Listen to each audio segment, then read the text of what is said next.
ロサンゼルス・ドジャースが NLCS の初戦で見事なスタートを切り、ニューヨーク・メッツを 9-0 で圧倒しました。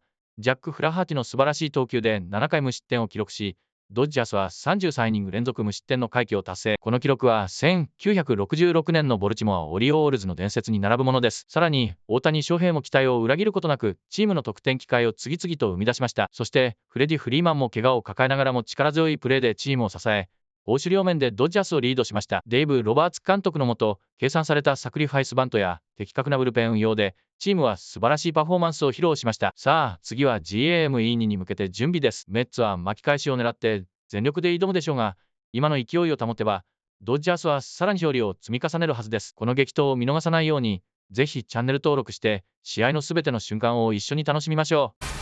There is Max Muncy getting his work in. Dodgers offense exploded last night for 9 runs, and Muncy in there at third base again for LA, looking to take a 2-0 series lead in this NLCS. But Pete Alonso, the polar bear, has other ideas for the Amazons, trying to get their offense going after being shut out last night. And we'll see if he can do it against this Dodgers in their bullpen game. We say welcome, the NLCS pregame show on Fox, presented by Geico. We get set for this Game 2 from Los Angeles. The sun is out, a beautiful day for some afternoon baseball in Game 2, and that's where we are, just outside the Dodgers dugout on this side of the field. And hey, good to see you. The sun is shining. Derek Jeter is here, away from the sun, which is good. I got it today in my face. David Ortiz is here, Alex Rodriguez, and I'm Kevin Burkhardt. I missed you guys. Hey, Kevin, good to have you back, man. Are the Cowboys ever going to win again? Not when I call them, apparently. That's not been the trend lately. So I'm glad to be back. How about them Cowboys? Ooh, baby. Glad to be back with baseball with you guys. And if you missed Game 1, why don't we give you an idea what happened last night? Well, the Mets, they found themselves in a world of trouble in the first inning. Max Muncy got the Dodgers on the board, a 2-run single of Kodai Senga. And then Shohei Ohtani with a pair of run-scoring base knocks in the second and the fourth. That was plenty for Jack Flaherty. He became the first Dodgers starter to go 6+ innings in the playoffs. In over 3 years, the Dodgers cruised to their largest shutout win in postseason history. And now this historic run continues for LA. The scoreless inning streak for the Dodgers, 33 innings now, that ties the 66 Orioles for the longest ever in a single postseason. Both the O's and the A's on this graphic, they won the World Series. So how about that? We'll see what's ahead for the Dodgers. And then there's this, the New York Post headline, West Toast. That's what it was for the Mets, and trying to get back on the horse today. You guys ever see those headlines when you're playing in New York? I'm getting flashbacks there. Yeah, I tell you, they used to put the New York Post and the Daily News on the tables in the lounge area, and I didn't like to read the stuff. Unlike Al read everything. I didn't like to read anything, especially during the postseason. But what would you do is you'd walk through the clubhouse and you'd peek out of the corner of your eye. And you're just saying, please, please, please don't let me be on the back cover, man. Back cover, I was looking at page 6, so. Yeah, I never saw that, interestingly enough, Al. All right, so let's talk this game, though. When you look at, it's one game, right? We know that, best-of-7 series. But, Alex, your biggest takeaway from Game 1, baseball-wise, was what? KB is this, is the LA Dodgers are bullies. And they're bullies in the best way. Look, they were on the verge last week, fellas, of getting eliminated and being sent home against the Padres. Not only did they answer the bell by winning Game 4 and 5, but they spanked them. And last night was an absolute runaway train. The Mets better find a way early in this game, in the first 2 innings, to slow down this locomotive. I don't know, guys, but yesterday, the Mets having Senga pitching yesterday, it was a little confusing to me because he had been hurt pretty much all year round. And then you have Minaya, Luis Severino, all those guys ready on the regular rest, not coming out and performing. Remember, hitting is contagious. This offense from the Dodgers wasn't going all good until yesterday. You wake up those monsters. The levels of confidence today for those guys gonna be in the highest level today, especially having that game yesterday. Having a good pitcher like Minaya dominating those left batters, he probably can keep them down and not come today with the levels of confidence. So, I don't know. Yeah, I tell you, it's really hard to try to find one thing that stands out. But I'd have to say the absolute complete dominance of the Los Angeles Dodgers last night, offensively, defensively, on the bases, body language. When you're in a postseason series, you always say it's a must-win. but this one more than any other game is a must-win for the Mets. If they go down 0-2, I find it hard to believe that they're going to win 4 out of 5 against this Los Angeles Dodgers team. Even with all the magic they've shown in the postseason, they've come back more than any team in Major League Baseball, but that's a tough, tough task. Look, the Mets, the good news for them is they have their best pitcher on the mound, Minaya, who's been outstanding in his last 14 starts. The key to the Dodgers and how you beat the Dodgers is you cannot walk them, and you have to neutralize those left-handed bats. But last night, they drew 7 walks. Of those 7 walks, 4 runs scored. So Minaya, strike 1 and throw to contact and get the Mets defense back on track. They were a little sloppy last night. Yeah, Minaya pitched a gem in the NLDS, and Poppy, to your point, Dodgers have scored 23 unanswered runs. It's almost unheard of in baseball, right? But that's what they're doing right now. All right, let's check with our guy Tom Verducci. Tom, of course, here covering this NLCS. And Tom, let's talk Brandon Nimmo. After the game last night, he revealed he's been dealing with an injury really for a while now. He's in the lineup today. What's the latest, and what do you expect from him? Yeah, KB, if you watched some of the game last night when he's taking his position in the outfield, it looks like he had a stone in his shoe. And if you've ever had plantar fasciitis, which he has, that's exactly what it feels like. Now, in talking to Carlos Mendoza, the Mets manager, he talked about how Nimmo is not compromised when it comes to running full speed or swinging the bat. It's just noticeable when he's standing around or walking. But think about this, guys, that when Mendoza put his lineup together, he thought about playing Jeff McNeil. After all, the Dodgers are loaded with right-handed pitching, wanted to get the left-handed bat in the lineup. But to do that, to play McNeil in left field, he'd have to move Nimmo to center field.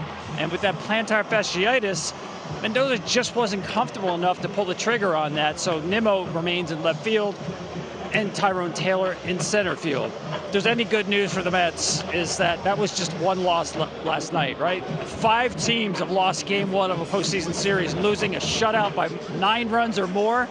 Amazingly, all 5 came back to win the series. That's at least something for the Mets to grasp today for game 2. Yeah, they'll take it, Tom. We appreciate it. Look forward to seeing you during the broadcast as always. All right, we continue on, taking you up to this game number 2 of the NLCS. Mookie Betts broke out of his slump in a big way. What changed for him in this postseason? You got it. Big Poppy. He shares his relationship, and looking forward to that interview when we come back on the pregame show. Poppy, Jesse Winker, what's going on here? He has sleepover. He had a little sleepover. Wake up. He's got to get the Mets bats to wake up. That's what's happening today. We'll see if Winker can do it. I mean, that doesn't look good. We'll see if Jesse can get him going in this game number 2 after being shut out last night. Last night we had the captain meeting. Clayton Kershaw saying hello before the game. 2 greats. Well, guess what? Kershaw said, you know what? I'm going to come over and talk with you guys, and he will join us live on set when we roll on game 2 of this NLCS from LA.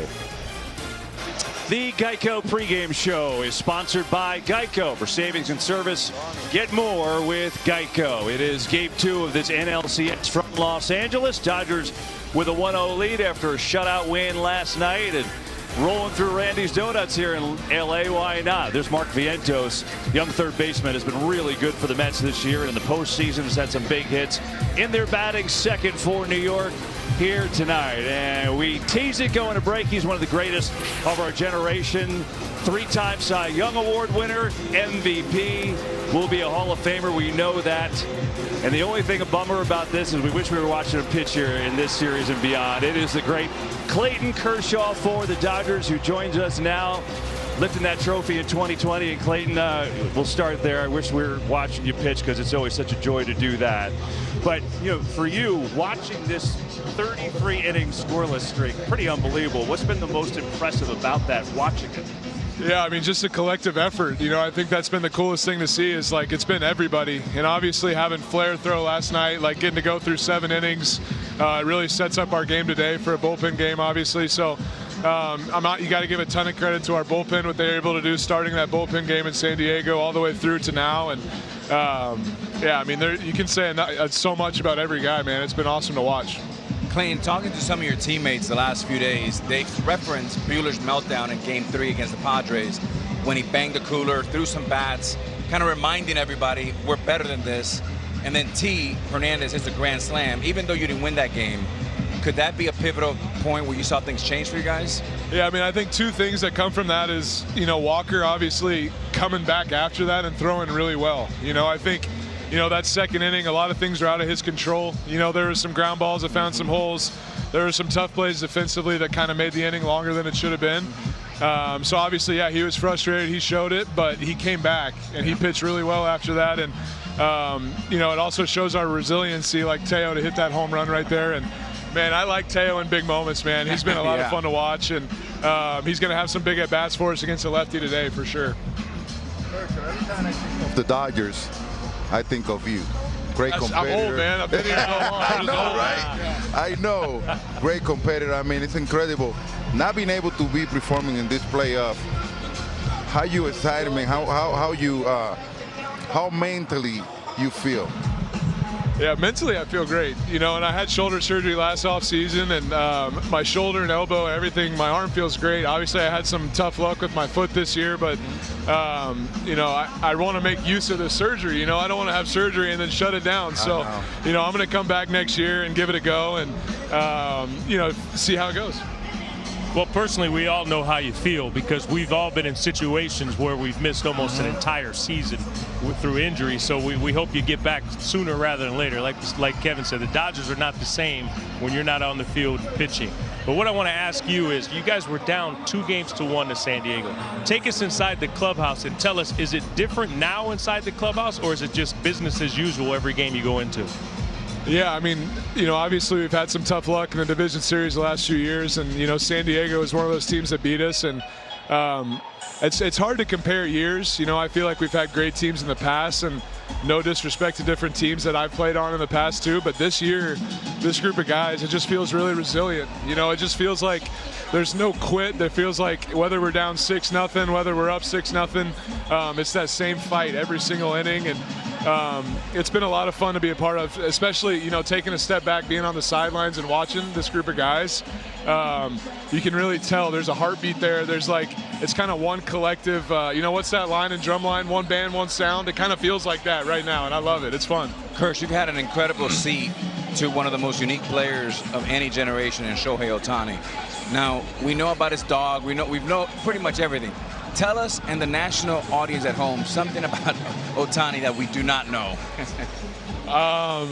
He probably doesn't know it either. Yeah, right? I mean, the one thing I can say about Shohei is that I really love being his teammate. You know, I think, you know, with any free agent coming in, with any superstar free agent coming in, you really just don't know the personality. Obviously, you know guys from other teams. You ask a bunch of guys, hey, what's Shohei like? Hey, what's Shohei like? But until you've been in a clubhouse with him and get to hang out, you don't really know, you know, until you get in that setting. And so I can't say enough good things about the clubhouse presence that he has, about his diligence, his work ethic we've all heard about, you know, but him getting along with the guys and being in there and hanging out, and actually pretty funny to talk to and hang out. It's been a blast, and he's just been a great add to our team. So he's fluent in English. Right. Yeah, exactly. Well, we kind of knew that. He's sneaky with that, no doubt. All right, Clayton, let's have a little hypothetical here. You faced all these guys, right? You're out today, and they're in the opposing order. How you going through the lineup and facing these dudes today? Okay, so I know I've given up a home run to A-Rod before. I think I faced you in an All-Star game, and you lined out to left. You probably don't remember 2012 in Kansas City. Maybe. He doesn't remember this interview. Yeah. And then, I faced you a few times. I know you got hits. I don't think you got a homer off me, though, do you? You don't remember, but I don't think you got a homer. So I get up one homer. I mean, so A-Rod, I'm pounding him in. That's what I have to do. You got him in the book?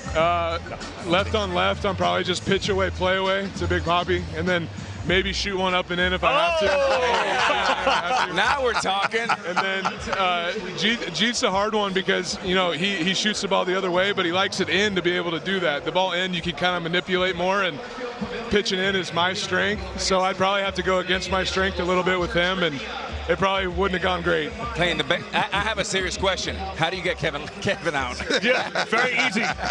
Doesn't take much. Clayton, man, it's always a pleasure. Just get well soon, and good luck to you and the guys going great forward. seeing you, buddy. All right, man. good to see you guys. Thanks for having me. The Appreciate great it. Clayton Kershaw joining us here for the Dodgers, taking you up to Game 2 between the Dodgers and the Mets on October 14th. That's today, but it's not just another day on the calendar. It's proven to be a mystical day in baseball history. We'll revisit some of the iconic moments that happened on October 14th. 15th as we roll on. Francisco Lindor, he's been a stud for the Mets this year, a postseason hero already. His grand slam basically eliminated the Phillies. What does he have in store for Game 2? On a gorgeous day here in Los Angeles, Chavez Ravine, Dodger Stadium. It's Game 2.